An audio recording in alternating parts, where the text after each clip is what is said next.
Midterm, Units 7 through 12. Test A, Listening to. On today's podcast, we're discussing how and why people's taste in food changes as they get older. As children, most of us like sweet things like chocolate, bananas, ice cream. Why is that? The answer is a simple one. As tiny babies, we need a large number of calories.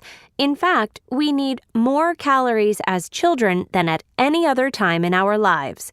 That's because we're growing so fast.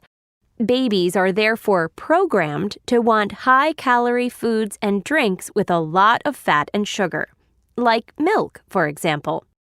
Foods that are salty, like bacon or peanuts, don't interest babies at all. Neither do sour foods, like lemons.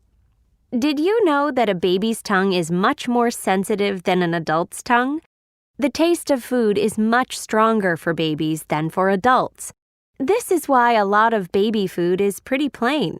If it weren't, eating would be a terrible experience for babies. The taste of food would be too much to handle.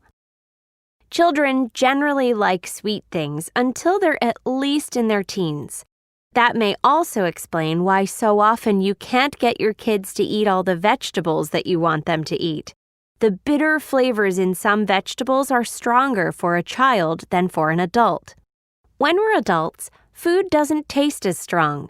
This means that we need stronger flavors to have the same experience as a very small child. Also, we begin to enjoy sour foods and other flavors as we get older.